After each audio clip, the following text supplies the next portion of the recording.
que también nos habla de lo que es los triglicéridos, las lipoproteínas de baja densidad, de alta densidad, perdón, lo que viene a ser las presiones de presión arterial 130/85, casi igual con lo que es el ATP3, y lo que viene a ser pues también los parámetros de glucosa mayor de 100, ¿no? Entonces, casi por ahí son los criterios, entonces cualquiera de ellos podemos utilizar para el diagnóstico de síndrome metabólico. La siguiente.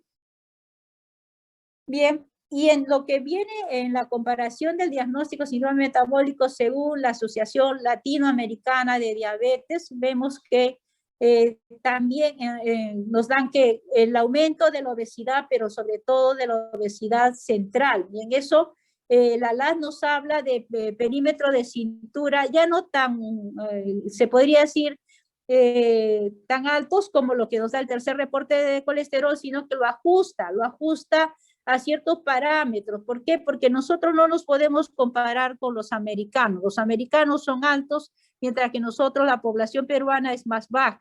Por lo tanto, nos asociamos, nos relacionamos más o menos como son los asiáticos. Y por eso es que dice un perímetro abdominal mayor de 94 para hombres y mayor de 88, ¿no? Ya no es 104, sino es 94, 88. Los triglicéridos vienen a ser igual lo que es la lipoproteína de alta densidad, que también que están bajas, menos de 40, menos de 50 en ambos casos. La presión arterial también lo mismo, parámetro 130/85, y la intolerancia a la glucosa que tienen los dos, y la glicemia en ayunas mayor de 100. Bien, entonces acá lo que se tiene que ajustar en el ALAT es el perímetro abdominal, por tener una población, como les digo, que es diferente pues a la norteamericana. La siguiente. Bien, acá tenemos las comparaciones de lo que es el tercer reporte de colesterol, la OMS, lo que es la Federación de Diabetes y la Internacional de la Enfermedad de Diabetes, y lo que nos dice que los criterios que se tiene acá, lo del ATP3 son 3 o más de estos, el OMS más de 2 de ellos, y como vemos siempre pensando en lo que es en la obesidad de tipo central en todos ellos. Bien, la siguiente. Bien, acá también vemos cómo la adiposidad, pues en estos pacientes, ciertos marcadores de tejido adiposo como la apolipoproteína B y otros remanentes están presentes en estos pacientes, generando daño endotelial, inflamación, trombos asociados pues a una serie de reactantes, citoquinas, sustancias proinflamatorias, ¿no? Aquí también vemos el índice de OMA para ver en los pacientes la sensibilidad a la insulina calculada, ¿no? Utilizándolo una fórmula para ver cómo podríamos nosotros calcular también en estos pacientes la resistencia a la insulina. La siguiente, por favor. Bien, y entonces pues vemos que el ser humano, conforme ha ido desarrollando, ha ido desarrollando no solamente pues en conocimiento, sino también en talla, ¿no? Entonces vemos cómo el hombre poco a poco ha sido más erguido, ¿no? Es más derecho, pero que desde las últimas décadas hasta la actualidad ya no hemos desarrollado mucho en talla, sino hemos desarrollado en perímetro abdominal, hemos desarrollado a lo ancho, ya no a lo alto. Y entonces la siguiente, doctor. La siguiente. Bien, entonces vemos pues que nosotros tenemos que diagnosticar este síndrome metabólico partiendo no solamente de hiperglicemias, partiendo de presiones altas, partiendo de obesidad. Y que la obesidad, recuerden que el índice de masa corporal es un screening nada más, pero para diagnóstico de obesidad, la anterior, doctor, me parece que está la anterior a esta, tenemos que hacer uso de un parámetro que se llama composición corporal. Entonces, llamar a un paciente que es obeso no solamente sacar el índice de masa corporal, porque yo me puedo encontrar con un paciente que es de repente un fisiculturista y que tiene un índice de masa corporal de 30, y yo no le puedo decir obeso. ¿Por qué? Porque esa es pura masa muscular. Entonces, ese es un screening, el índice de masa corporal, pero el diagnóstico verdadero de obesidad es el exceso de tejido adiposo. Entonces, vemos como acá con un DEXA, una densitometría a cuerpo entero, como ven en esa imagen, una señora donde está en amarillo la grasita, en rojo el músculo y en azul el hueso, pinta desde la cabeza hasta los pies cuánto eres realmente de cada componente. Y cuando encontramos un exceso del tejido adiposo, a eso le llamaríamos lo que se denomina obesidad. Entonces, es una forma de ver la composición corporal. La siguiente, doctor. Entonces, vemos pues que hay factores que contribuyen directamente a esta obesidad. Y eso es debido a cómo comemos. Si consumimos, la energía que ingerimos es mucho mayor que la que perdemos o expedimos, definitivamente vamos a ir al aumento del tejido adiposo, al aumento de grasa corporal. Entonces, cuando mayores sean las porciones, mayores densidades energéticas, más bajo costo, porque las grasas a veces, las hamburguesas, todo eso lo encontramos al paso, y tenemos menos actividad, pues definitivamente vamos a generar aumento de tejido adiposo. La siguiente, doctor. Bien, y entonces, sí, vemos que entonces nosotros fácilmente tenemos la comida al paso, una cheeseburger doble, que tiene pues, imagínense, 1540 kilocalorías. Combo, una cheeseburger, 690 calorías. La super cola que nos dan de oferta en envaso, más las papas fritas que nos dan llenas de grasas trans, son 1540 calorías. ¿Y acaso esto es el desayuno, almuerzo o la cena? Este es el extra que muchas veces consumimos y miren cuántas calorías nos podemos estar ingresando con 62 gramos más o menos de grasa, y es, ni siquiera es grasa insaturada, sino saturada, y ingerimos pues y que no podemos prácticamente liberar este exceso de calorías y vamos a acumular tejido adiposo. La siguiente, por favor. La siguiente. Y entonces nos preguntamos qué estamos haciendo. ¿Estamos comiendo para vivir o estamos viviendo para comer? Bien, la siguiente, doctor. La siguiente. Bien, y entonces vemos pues cómo la tecnología ha hecho que nosotros ganemos cada vez más y más pues tejido adiposo, ¿no? Caminamos menos, ya usamos el celular, ya ni siquiera contestamos un celular a la distancia, las personas que trabajan en el hogar no quieren trabajar si no existe la Dora, la lustradora, la refrigeradora, la lavadora, y por lo tanto estas horas ha hecho que hagamos menos actividad física, y que lo que han hecho pues es hacer que uno gane peso, ¿no? Entonces, el más importante factor de riesgo, por ejemplo, para desencadenar diabetes hoy en día, ya no es ser hijo de padre o madre diabético. Ser hijo de padre o madre diabético implica un 50% de posibilidad de ser obeso, perdón, de ser diabético, pero tener obesidad es el 61% de posibilidades de ser diabético, ¿no? Entonces vemos entonces que la obesidad es un factor de riesgo más importante hoy en día para hacer diabetes que el ser hijo de padre o madre diabético, y esto es prevenible, ¿no? Hasta un 87%. La siguiente, doctor. Bien, entonces si vemos entonces que este síndrome metabólico es un componente plurimetabólico, el tratamiento va a estar dirigido, la siguiente, doctor, a controlar lo que tengamos alterado, ¿no? Y por lo tanto, empecemos con una prevención del síndrome metabólico, que eso implica hacer una alimentación saludable, disminuir las grasas, sobre todo las grasas trans, hacer buena actividad física y evitar el consumo pues de ciertos fármacos, drogas, tabaco, alcohol, que pueden llevar el aumento de peso, ¿no? Y siempre actividad física. La siguiente, doctor. Bien, y entonces el objetivo del tratamiento viene a ser pues necesariamente disminuir el riesgo cardiovascular y disminuir o prevenir la aparición de la diabetes mellitus. Entonces, estos son tres pilares en los cuales dieta, ejercicio, y muchas veces cuando no se puede manejar ya vienen los fármacos especializados. La siguiente, doctor.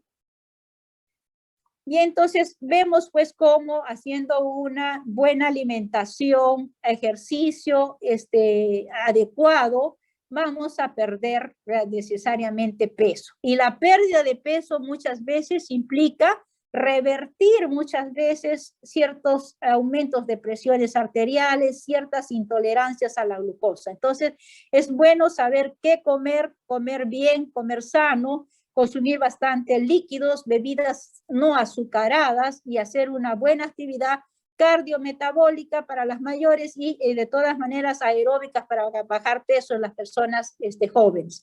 La siguiente, doctor. ¿Cuánto comer? ¿Cuántas calorías? ¿Cómo qué peso indicar? ¿Cuánto de proteínas? Eso todo siempre va a tener que ser en función a la actividad física. Ahora que están ustedes en clases virtuales, sentaditos desde su casa, sentados casi la mayor parte del día frente a la computadora, pues definitivamente necesitan consumir menos calorías que cuando se iban caminando hasta la universidad, que cuando hacían actividad física. ¿Por qué? Porque están quemando menos calorías. Por lo tanto, la alimentación se tiene que dar en función también a la actividad física que ustedes realizan.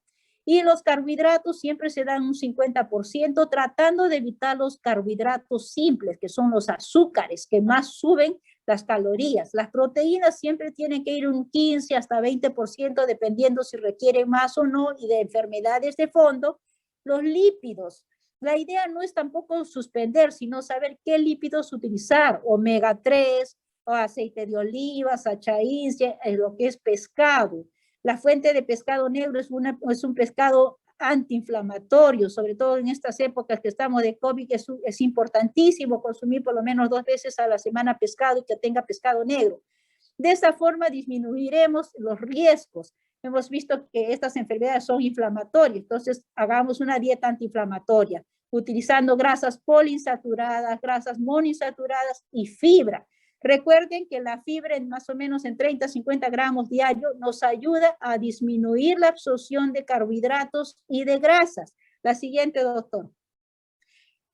Entonces, esta pérdida de peso definitivamente nos va a ayudar a controlar el síndrome metabólico. Y ahí, como les digo, es recomendable el uso de 30 a 50 gramos diario de fibra, ¿no? Que encontramos en las frutas, en los cereales, en las verduras, ¿no? Pero hay que tener cuidado, tampoco podemos excedernos, porque el exceso de fibra también nos va a disminuir la absorción de ciertos electrolitos como calcio, zinc y otros, ¿no? Y podemos tener carencia. La siguiente, doctor. Bien, entonces, como les dije, pues la dieta, la fibra es una buena fuente de inositol que nos ayuda a disminuir las necesidades de insulina en el cuerpo, nos ayudan a disminuir la lipidemia y la glicemia, porque con esta fibra soluble a nivel de tracto gastrointestinal se absorben menos estos nutrientes, y además que nos ayuda a regular muchas hormonas gastrointestinales, ¿no? Y de esta forma, pues podemos controlar mejor la glucosa. La siguiente. Bien, entonces tratamiento, el principal tratamiento para el síndrome metabólico es el ejercicio. Recuerden que el músculo es el órgano más insulino sensible que existe y que por lo tanto tenemos que ponerlo en movimiento si queremos disminuir el riesgo de hacer resistencia a la insulina. Deporte ha demostrado definitivamente disminuir los niveles de lípidos, mejorar masa muscular y por ende mejorar lo que es la resistencia a la insulina. La siguiente, por favor. Medicamentos que vamos a utilizar va a depender de qué tenemos asociado este síndrome metabólico. Si tenemos pacientes hipertensos, tendremos que dar antihipertensivos con ciertas metas para prevenir lo que es enfermedades cardíacas o enfermedades a nivel de otros órganos, Strong. Entonces, las opciones pueden usarse IECA, ARA2, complementado con tiazidas, dependiendo del tipo de paciente. La dislipidemia heterogénica es importante, mantener por debajo de 150 los triglicéridos, disminuir lo que son ApoB, aumentar lo que es el colesterol HDL y reducir las lipoproteínas de baja y de muy baja densidad. En ello, excelente los fibratos, lo que es triglicéridos para reducir riesgo cardiovascular en el síndrome metabólico, estatina, fibratos asociados no a acetinibes, si es que además tenemos dislipidemia de hipercolesterolemia con aumento de lo que es LDL. Mantener entonces las glucosas en rango normal si son diabéticos, menor de 100, o de retrasar por lo menos lo que viene a ser el problema de diabetes, si es que todavía no tenemos la enfermedad. uso de metformina, los efectos pleiotrópicos de la metformina, no solamente en los obesos nos ayuda y que están haciendo ya resistencia a la insulina, sino que nos ayudan a el efecto pleiotrópico, la metformina, esta biguanida, nos ayuda a disminuir el apetito, ¿no? La siguiente. Reducción de peso y farmacoterapia, pues hay muchos productos, Orlistat, sibutramina, etcétera, algunos con efectos secundarios, como por ejemplo los efectos colaterales que nos pueden dar en generar a veces heces flotantes, como esteatorreas que pueden producir por la mala absorción de grasas, algunas asociadas con cierto tipo de problemas en diferentes órganos, pero hoy en día sí tenemos, por ejemplo, todavía para uso el Orlistat, la fentermina, que bueno, se usa a medias y algunos otros que nos han salido, y asociaciones, como les digo, si es que tenemos diabetes de otro tipo de biguanidas, por ejemplo, como la metformina. La siguiente, doctor. Sí, bueno, a pesar que el paciente ha usado múltiples drogas y no ha controlado la obesidad, y estamos más de un año con esta enfermedad, pues hay una alternativa que es la cirugía bariátrica, ¿no? Y ahí tenemos diferentes tipos de posibilidades quirúrgicas, las malasortivas, en este caso, por ejemplo, haciendo los bypass de un lado al otro, disminuyendo pues prácticamente el largo del intestino que tiene capacidad absortiva, o las otras, como los balones gástricos, la banda, etcétera, que se va a utilizar dependiendo del tipo de paciente. La siguiente.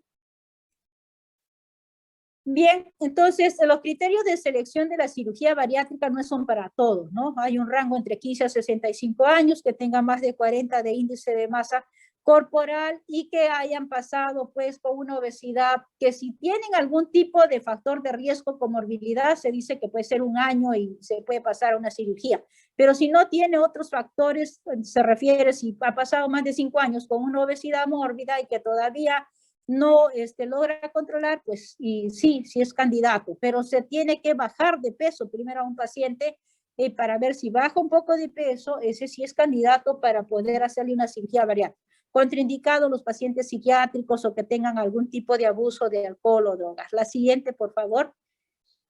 Bien, entonces a la cirugía bariátrica ha logrado reducir, inclusive curar en algunos casos la hipertensión que se ha dado porque sea obeso, inclusive cura hasta el 90% la diabetes, esa diabetes que ha sido producida por obesidad, mejora la dislipidemia y definitivamente genera una mejora de los síntomas que se generan muchas veces por la obesidad, como el asma, la osteoartrosis, reflujo, apnea del sueño y otros síntomas que se dan por la obesidad. La siguiente, doctor. En conclusión, este síndrome pues metabólico, como hemos visto, es una entidad clínica que se puede prevenir, ¿no? Y que de eso implicaría evitar riesgos y enfermedades a la larga, como hemos visto, la hipertensión, la obesidad, el riesgo de enfermedad cardiovascular. Entonces, ¿qué es lo que hay que hacer? Pues actividad física adecuada, ejercicio, prevención antes de tratamiento con todos los fármacos que hemos visto. La siguiente, doctor. La siguiente, y acá tenemos otro tema, que son dos temas que nos han dado. El siguiente, doctor, lo que es el tratamiento de aterosclerosis. Ya hemos hablado algo, así que ya sabemos que pues esto aumenta el riesgo cardiometabólico, la insulino sensibilidad, el problema de tener todas estas patologías que hemos visto previamente, nos van a generar pues altos riesgos, ¿no? De hacer placa ateromatosa, obstrucción importante de un vaso y que se va a producir pues por este acúmulo de tejido adiposo a nivel de las arterias, ¿no? Que van a llevar a hacer enfermedades tipo stroke, tipo infarto. La siguiente, doctor. Entonces, la definición de aterosclerosis, pues, viene a ser una enfermedad inflamatoria de evolución lenta, paulatina, que se va agregando poco a poco, que va generando, pues, alteraciones a nivel de la placa íntima de las arterias y formaciones de placas ateromatosas en un grado determinado que pueden obstruir o pueden desprender un trombo y generar una obstrucción en un vaso arterial importante, sobre todo pensamos en corazón como enfermedad arterial coronaria o stroke como enfermedad cerebrovascular, ¿no? La siguiente, por favor. Bien, todos estos factores que hemos visto que tienen de riesgo, como lipoproteínas de baja densidad y muy baja densidad alta, lipoproteínas de alta densidad disminuida, tabaquismo, obesidad, hipertensión, diabetes, etcétera, son criterios mayores y otros factores que pueden generar a la larga una disfunción endotelial. Disfunción endotelial que genera trastornos en cuanto a lo que es vasodilatación en relación a vasoconstricción, que va a generar adhesión de ciertas sustancias en este vaso, neovascularización y a la larga pues trombosis que obstruyen vasos importantes y nos generan pues estos eventos que hemos hablado. La siguiente.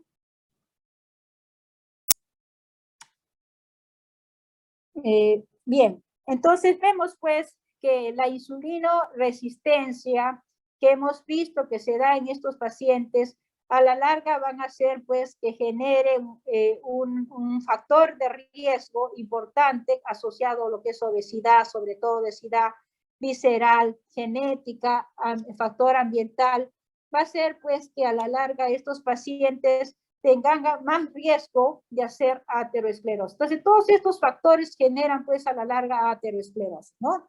Diabetes, hiperinsulinemia, aumento de lo que son ácidos grasos libres, todo ello nos llevan a formar una placa ateromatosa. La siguiente.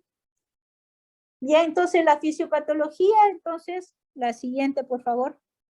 Ya, de lo que es la aterosclerosis, vamos a ver que estos factores de riesgo están asociados con una mala alimentación, el exceso de carbohidratos que a la larga nos van a generar una resistencia a la insulina, una hiperglicemia, que a la larga esto a nivel hepático va a hacer que se produzca más lipoproteínas de baja y de muy baja densidad y que esto genera pues toda una respuesta inflamatoria que al final estas lipoproteínas de baja y de muy baja densidad se glican y se oxidan fácilmente y son comidas para el macrófago. Y esto genera más aglutinación de más macrófagos, una respuesta inflamatoria a nivel de la íntima y esto a la larga, pues estos monocitos que se unen y van formando pues fácilmente, van a ir a transmigrar estos monocitos al espacio subendotelial y van a formar más adhesión, más moléculas de adhesión y al final van a formar las famosas células espumosas que después, posteriormente, generan una ruptura de la placa y sale y va un trombo a distancia a obstruir un importante vaso. La siguiente. Bien, entonces vemos pues entonces cómo los estadios de la aterosclerosis pueden ir desde una placa avanzada que va a romperse, ¿no?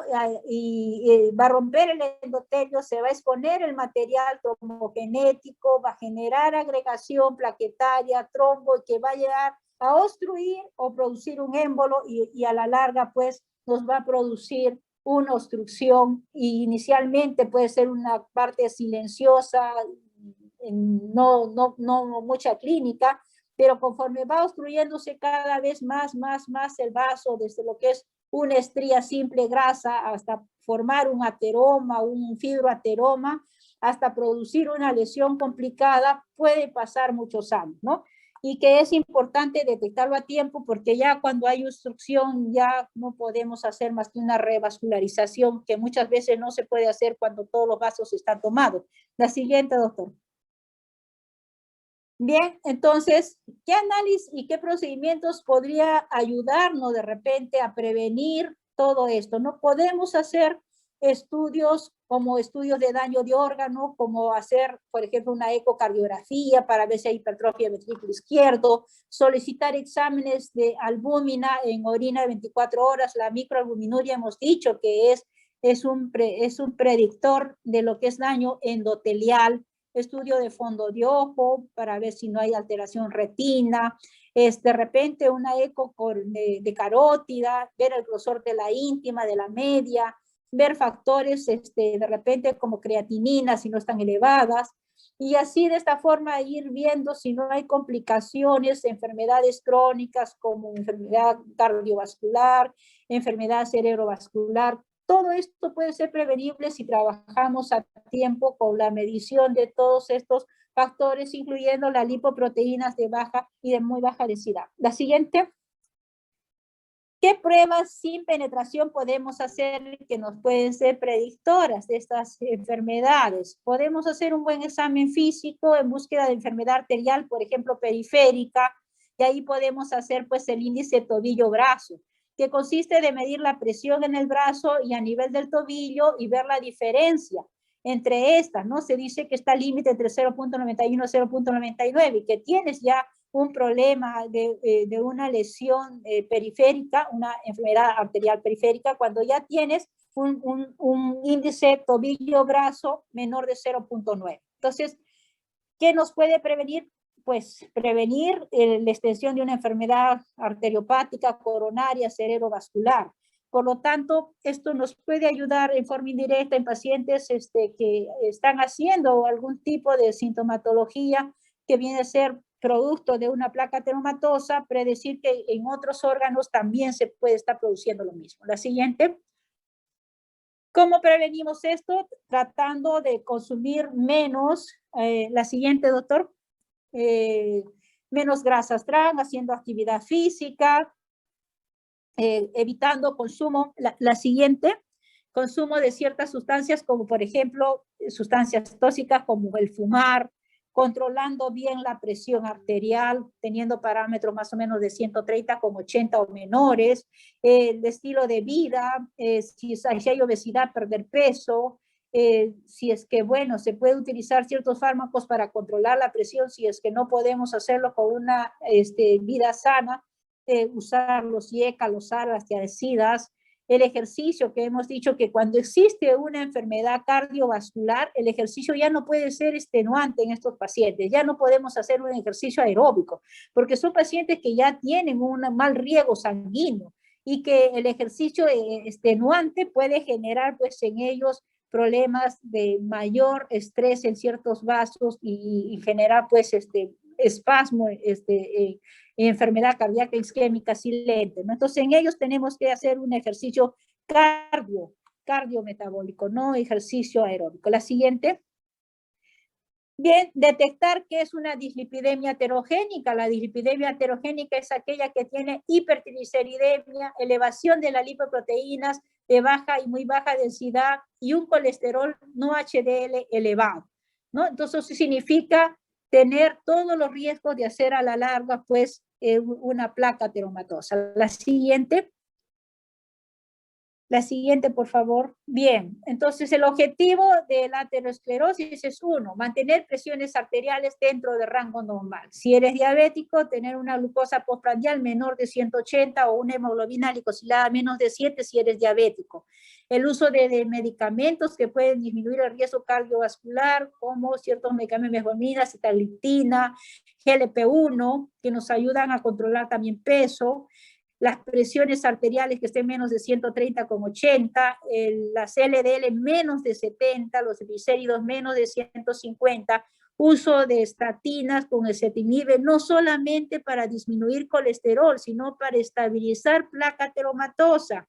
Y ya cuando estamos con la enfermedad, pues tenemos que tratar de utilizar dosis bajas de repente de aspirina, que no es preventivo, pero sí es curativo cuando ya ha habido un evento previo, ¿no? Sobre todo en prevención secundaria, usar estatinas también como efecto antiinflamatorio y reduciendo lo que es los efectos procoagulantes, los efectos de agregación plaquetaria que se dan en estos pacientes, ¿no?